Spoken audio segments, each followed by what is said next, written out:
Halo sahabat Arbun, mancing ikan bersama orang tua, nonton orkes pakai kaos jingga. Selamat menyaksikan kami berdua. Ini podcast episode ketiga.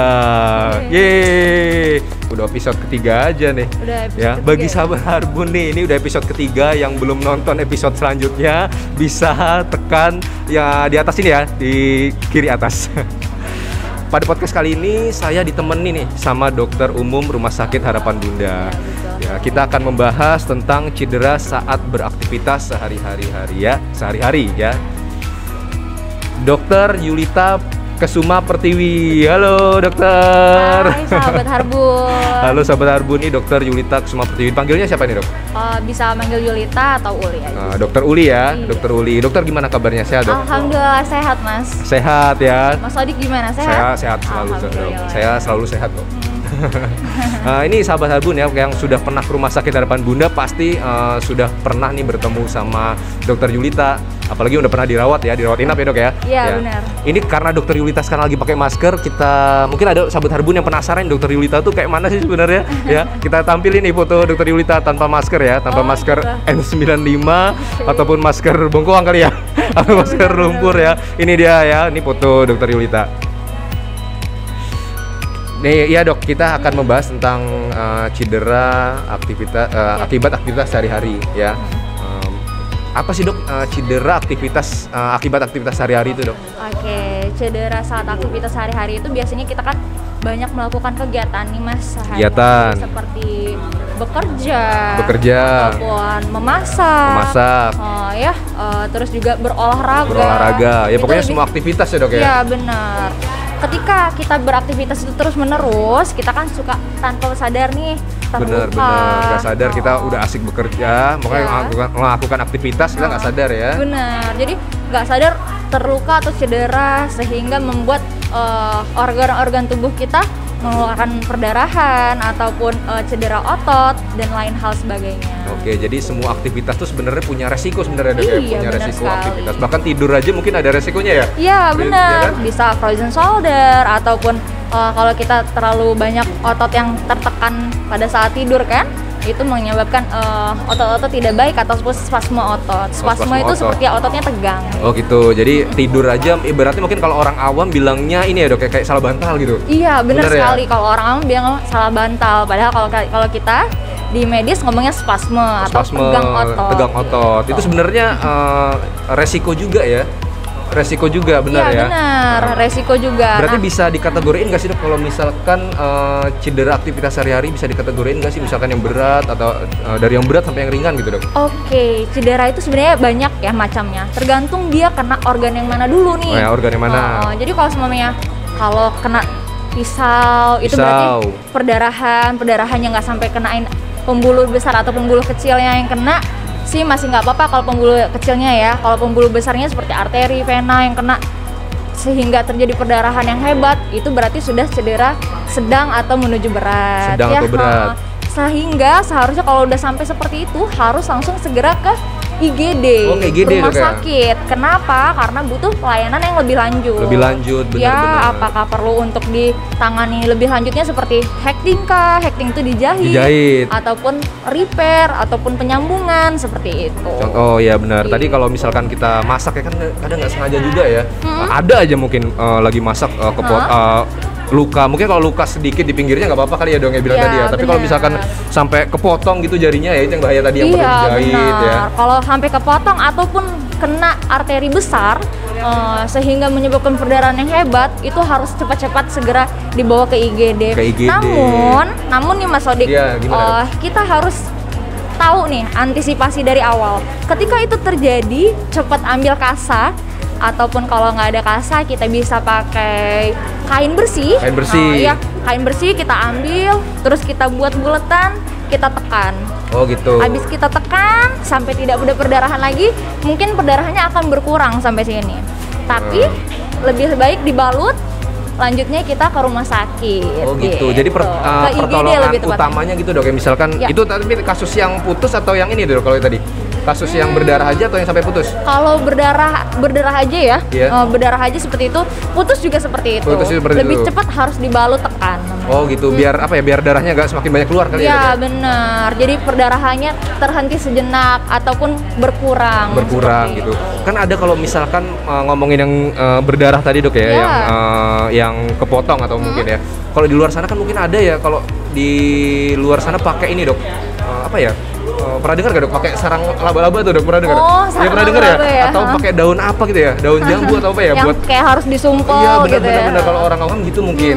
Itu gimana dok? Tapi kalau menurut saya, karena kita tim medis ya, itu kan kita tidak tahu untuk hygiene-nya seperti apa, benar, kebersihannya kebersihannya seperti apa kita tidak tahu. Lebih baik kita ambil kain bersih yang udah dicuci ataupun masih kering ya, kita balut, kita tekan. Oke, jadi gitu ya. Jadi kalau di luar sana mungkin masih ada yang pakai daun-daun, kan kita nggak tahu kebersihannya seperti apa. Bisa aja itu kotor ya. Kotor malah bikin infeksi kali dok ya? Iya, kalau infeksi nanti malah kita tumbuhnya ada infeksi yang lainnya, seperti malahnya harusnya nggak dipotong jadi harus dipotong. Gitu. Apalagi kalau misalkan sampai telat datang ya dok, udah ditangani duluan ya. Oke, itu tadi yang kasus kepotong atau ya pokoknya mengeluarkan darah ya. Ada nggak sih dok kalau misalkan kita berkendara nih dok, kita ngomongin berkendara, kecelakaan contohnya, kecelakaan jatuh. Itu masuknya kategori besar atau ringan dok? Nah itu baik lagi mas, kalau kecelakaan kan kita lihat lagi kondisinya seperti apa, sadarkah pasiennya ataukah penurunan kesadaran, atau yang sering kita sebut koma nih. Koma. Oh pasiennya koma bisa ya, nih. Kok di jalan jatuh langsung koma bisa ya? Bisa ya? Banget. Oh, gitu. Nah itu nanti ada klasifikasinya ya, atau pembagiannya. Bisa cederanya ringan atau sedang atau berat. Oh, gitu. Ketika sudah mengganggu penurunan kesadaran sampai koma, itu berarti udah cedera berat. Gitu, kalau ya. yang ringan itu seperti apa? Misalkan atau cuma jatuh, luka aja itu ringan maksudnya ya? Berdarah. Jadi gini, kalau yang dikatakan ringan itu adalah ketika jatuh namun masih sadar. Kita tanya, Mas namanya siapa nih? Mas Sodik umpamanya kan. Gitu, coba aku tanya, ya. Mas namanya siapa? Sodik. Oh ya kayak gitu masih bisa kompos mentis, kalau kata kita kesadarannya penuh total. Masih total ya. Terus juga masih bisa coba Mas angkat tangannya. Masih bisa angkat tangannya kayak gitu. Pokoknya masih bisa ngikutin perintah ya. Bener, tapi kalau sudah mulai hawar itu seperti nggak agak ngeblank sedikit gitu ya. Bener. Ketika Mas gitu kan. Mas, kita tepuk lagi, baru gitu ya, baru sadar sedikit, habis itu tidur lagi. Nah itu udah mulai masuk ke sedang. Kompos mentinya kesadarannya sudah berkurang. Sudah berkurang. Jadi ke penurunan kesadaran jatuhnya. Tapi itu masuk apa? Sedang. Itu masuk sedang. Tapi karena masih bisa respon sedikit. Tapi ini waspada ya, karena terlalu bahayanya sangat-sangat bahaya. Emergency gitu ya. Itu yang gimana tuh? Itu seperti penurunan kesadaran yang udah kita panggil, udah apa, tapi tetap nggak bisa bangun ataupun koma kayak gitu. Oh gitu. Itu udah harus wajib ya itu ke IGD wajib ya? Ke rumah sakit, wajib ke IGD untuk penata laksanaan lebih lanjut. Kenapa? Terutama kalau pada pasien-pasien kecelakaan ataupun nih head injury ya, bahasa kita tuh cedera kepala bener. Ya, banyak tuh ya kan kecelakaannya saat menyetir, saat berkendara. Apalagi rumah sakit kita di dekat jalan tol ya. Oh iya benar-benar ya. Ketika di jalan tol ini kecepatannya akan lebih tinggi dibandingkan jalan biasa. Karena tanpa hambatan. Iya, tanpa hambatan. Jadi banyak sekali cedera-cedera ataupun kecelakaan lalu lintas gitu. Ya itu termasuk aktivitas juga tuh, kita lagi nyetir, lagi asik nyetir, nggak tahu ada dari mungkin ada kita nabrak pinggirannya tuh jadi cedera, atau misalkan di jalan, misalkan naik motor kan banyak ya dok ya. Kejadian-kejadian di berita-berita tuh ya, lagi nyetir tiba-tiba tabrakan, atau jatuh nggak sadar terus bawa ke IGD, ya kan, bawa ke IGD di situ udah ya itu bilang nggak sadar itu ya. Iya benar. Kalau yang misalkan di kecelakaan terus tiba-tiba meninggal gitu ya berarti masuk apa itu? Bukan berat lagi ya? Lebih dari berat. Udah berat itu ya. Maksudnya masih berat juga, tapi emang udah kronologi yang sangat parah. Bisa mungkin kehilangan darah yang terlalu banyak. Oh, kalau misalkan dia berdarah, darahnya keluar banyak, ya kekurangan darah ya itu harus banget tuh langsung kayak gini buat penanganan selanjutnya.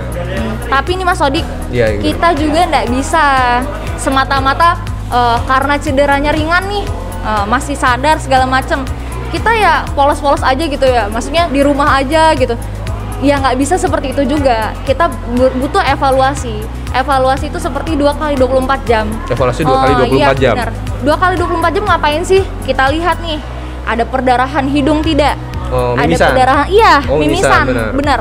Jadi kalau orang awam menyebutnya mimisan ya. Ada perdarahan telinga atau tidak nih? Pusing berputar atau tidak? Muntah proyektil. Muntah proyektil tuh muntah yang menyembur.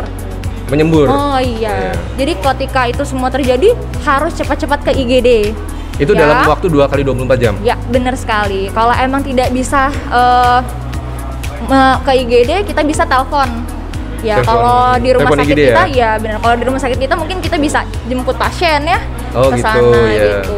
Kemungkinan ya lebih cepat lebih baik. Lebih cepat lebih baik karena penanganan tuh harus lanjut ya dok ya. Iya benar, karena mungkin kenapa ada tekanan intrakranial ataupun tekanan di bagian kepala kita yang menyebabkan itu semua terjadi. Nah kalau itu semua terjadi harus cepat ditanganin, harus cepat diberi cairan, harus cepat ditindaklanjutin lebih lanjut. Iya benar-benar ya. Jadi jangan anggap sepele lah kalau udah kecelakaan. Jangan ntar dulu lah, masih bisa. Apalagi kalau misalkan kita jatuh, ternyata orang awam menganggapnya cuma kayak kesleo tuh kadang-kadang buat tukang urut gitu, gimana dok? Kalau diurut kita tuh sebenarnya tidak baik ya. Tidak baik untuk diurut ya.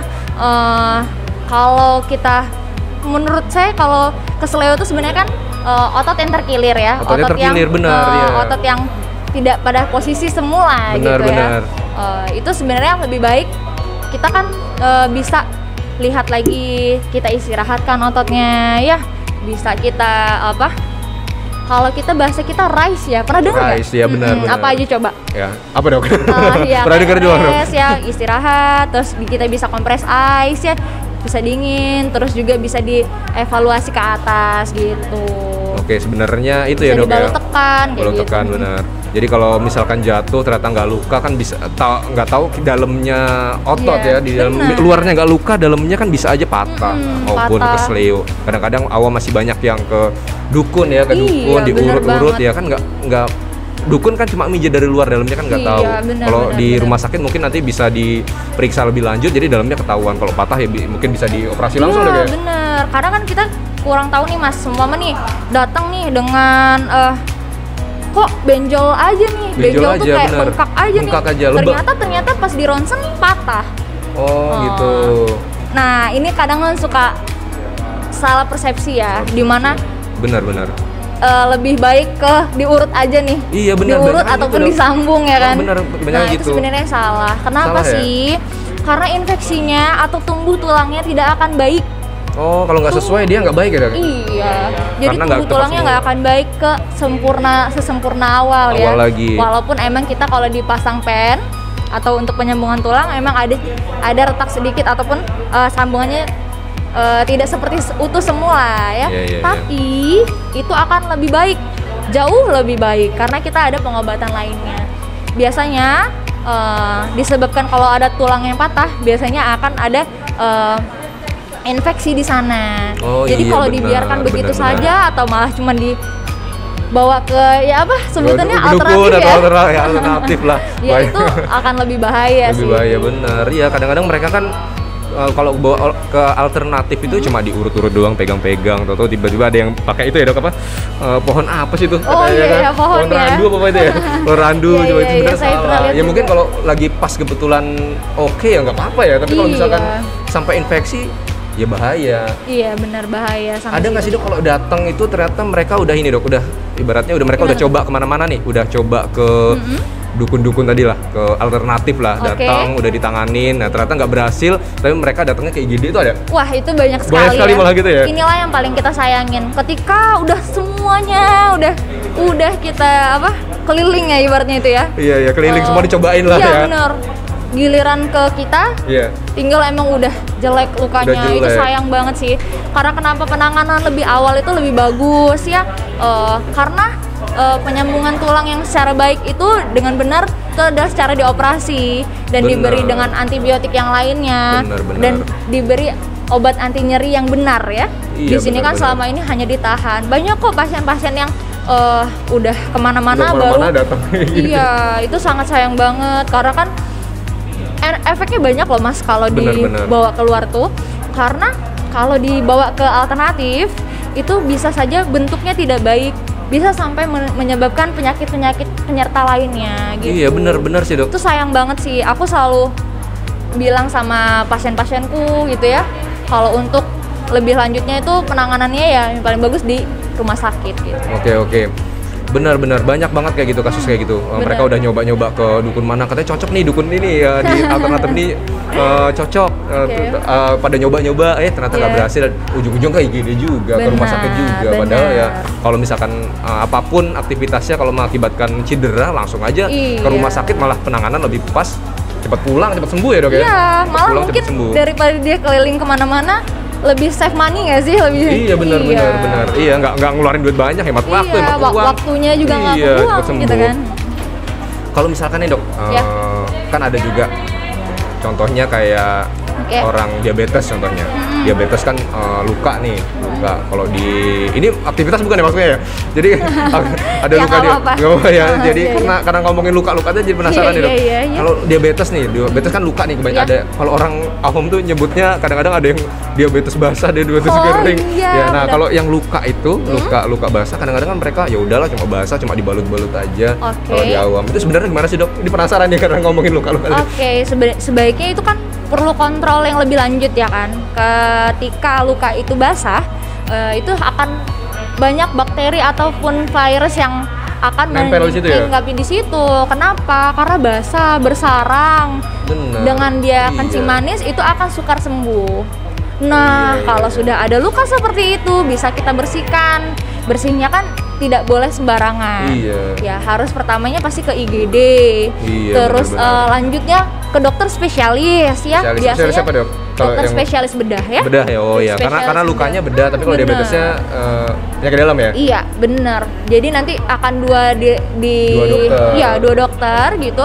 Terus lanjut nanti kita akan pembersihan luka di operasi kemungkinan ya. Kalau pembersihan luka operasi itu debri demang namanya kalau di kita ya. Jadi nanti dibersihkan lukanya, terus kita kasih tahu juga apa saja yang tidak boleh ya. Terus juga pembersihan lukanya seperti apa gitu. Karena luka yang tidak dibersihkan secara menyeluruh itu akan membahayakan pasien-pasien seperti kencing manis ini. Malah tambah parah ya. Iya, kenapa? Karena emang sukar sembuh. Benar. Iya, kadang-kadang tuh mereka kalau di daerah ya mungkin di pedesaan tuh nggak langsung kalau luka diabetes ya bilangnya luka diabetes basah bilangnya. Itu mereka cuma dibalut-balut aja, jarang dibersihin tuh sampai balutannya tuh mungkin mereka dipakai kasa sih, tapi balutan sampai kuning, sampai merah tuh, sampai berbau, kadang sampai maafnya ngomong ada binatangnya ya, ibaratnya ada hewannya yang ada sampai belatung segala macam. Iya, itu udah busuk tuh berarti ya. Datang kayak gini bukannya kalau kayak gini udah parah malah jadi diamputasi, mungkin dipotong. Iya, kemungkinan malah seperti itu. Makanya sebenarnya kan guna kita ciptakan IGD ataupun rumah sakit dengan instalasi gawat darurat itu adalah untuk pasien-pasien seperti itu. Penanganan yang cepat dan lebih lanjut itu akan menyebabkan ataupun ujungnya akan baik. Gitu. Benar. Balik lagi ke aktivitas ini dok. Aktivitas tadi emang ngomongin luka, jadi seru juga kalau luka tuh banyak sebenarnya. Iya banyak banget Mas Sodik. Kalau aktivitas nih kan kadang-kadang tuh ada anak di sekolahan lah, saya pernah lihat tuh di sekolahan tuh anak-anak mainan pulpen tiba-tiba masuk ke mata gitu. Itu kan aktivitas juga tuh ya. Benar sekali. Ya itu gimana tuh? Kadang-kadang kalau misalkan di UKS tuh cuma dicabut aja terus dibalut, udah mereka. Oh iya, itu sebenarnya nggak bagus ya Mas ya. Kenapa? Karena di dalam tinta pena itu ada kimia. Iya, kimia. Zat kimia. Benda asing saja masuk ke mata atau kemanapun organ kita itu bahaya. Apalagi sampai kimia masuk ke mata. Iya, bahaya. Bisa sampai cedera yang lainnya. Cedera mata itu banyak Mas. Banyak ya? Iya, bisa sampai menyebabkan komplikasi terberat adalah kebutaan. Kebutaan bener ya. Kalau mata efeknya sampai kebutaan, tapi kalau yang lainnya mungkin nyawa ya dok ya. Iya benar. Iya, bener juga sih. Benar. Jadi kalau mata kan adalah jendela dunia nih. Bener, apalagi masih kecil, masih sekolah ya. Iya. Jadi ketika itu tidak diobati dengan benar, itu salah banget sih. Karena kalau udah langsung kalau udah masalah kayak gitu, mata itu kan poin hidup kita ya kan. Nah, harus cepet-cepet ke IGD. Kenapa? Bener. Harus diirigasi atau pembersihan lukanya. Terus juga harus dikonsulkan ke dokter mata. Apakah perlu operasi lebih lanjut atau gimana Oke, gitu benar-benar. Itulah aktivitas sehari-hari yang mungkin bisa menyebabin semuanya ada resikonya lah, ada cederanya. Jadi kalau misalkan aktivitas pokoknya ngakibatin cedera, mau luka, mau sakit ya, itu langsung aja ke IGD Rumah Sakit Harapan Bunda. Iya benar banget Mas. Oke dokter, kalau sahabat Harbun yang lagi main ke Rumah Sakit Harapan Bunda, ini iklan bentar dong. Oke. Ya, Rumah Sakit Harapan Bunda mungkin bisa datang ke Bunda Isomat. Bunda Isomat itu minimarket yang ada di Rumah Sakit Harapan Bunda. Di situ sahabat Harbun bisa beli produk dari sahabat Harbun. Contohnya ini kayak ada gelas nih dok. Gelasnya cocok banget buat sahabat Harbun kalau pagi-pagi mau ngopi, mau ngeteh, atau nyusu, atau air putih juga bisa nih dok. Ya, dokter udah punya belum nih? Belum ya? Belum punya ya? Aku udah punya dong. Oh, udah punya. Karena kan ya tetap aja kan. Orang gelasnya bagus nih. Bagus bener. Iya. Ini. Ya, ada juga baju juga. Bajunya sahabat Harbun gini nih, seperti saya pakai dok. Ya, ini ada varian warnanya dok. Ada yang warna biru, ada yang merah, ada yang putih. Kadang juga kalau misalkan ada event tertentu kayak 17 Agustus kemarin ada yang kaos sahabat Harbun edisi 76 tuh. Jadi kalau misalkan sahabat Harbun yang lagi berobat atau nunggu saudaranya berobat, mampir aja ke Bunda Isomat. Berarti kayak lebih lengkap gitu ya Mas ya? Bener, semuanya ada ya? Ada bener, nggak cuma berobat aja, jadi bisa belanja. Di sini nggak cuma Bunda Isomat, ini bisa jadi nongkrong semua dok. Ya. Jadi sahabat Harbun yang datang ke Rumah Sakit Bunda boleh lah sekali-kali buat apa ya? Buat kenang-kenangan pernah berobat di Rumah Sakit Harapan Bunda. Buat beli gelasnya atau bajunya. Ini cocok mau main ke mall, mau main kemana, iya, bisa dok. Dapatkan harga spesial ya sahabat Harbun. Oke dokter, balik lagi nih. Mungkin ada kesimpulannya dok buat orang di luar sana yang aktivitas sehari-harinya ngalamin cedera dok. Kesimpulannya dok. Iya. Jadi apapun itu cederanya, baik ringan, sedang, berat, itu lebih baik kita evaluasi kalau masih ringan. Ketika sudah sampai ke sedang ataupun sampai penurunan kesadaran, lebih baik kita langsung ke rumah sakit. Tepatnya ke instalasi gawat darurat IGD. Atau yang sering sebut kita IGD. Mas. 24 jam lah ya dok ya? Iya benar banget. IGD kita alhamdulillah 24 jam. Insya Allah semuanya lengkap juga peralatannya. Ya. Jadi kan kemungkinan akan tata laksana lebih lanjut itu akan cepat. Benar. Sesuai moto kita ya. Iya, apa motonya? Tercepat. Terus sampai tercepat ya. Iya seperti itu. Jadi kan lebih penanganan lebih lanjut tidak akan mengakibatkan efek samping yang lebih banyak gitu. Iya. Karena menunda penata laksanaan akan mengakibatkan efek-efek yang lainnya yang tidak baik untuk kita. Daripada nyesel ya sahabat Harbun ya. Iya benar banget.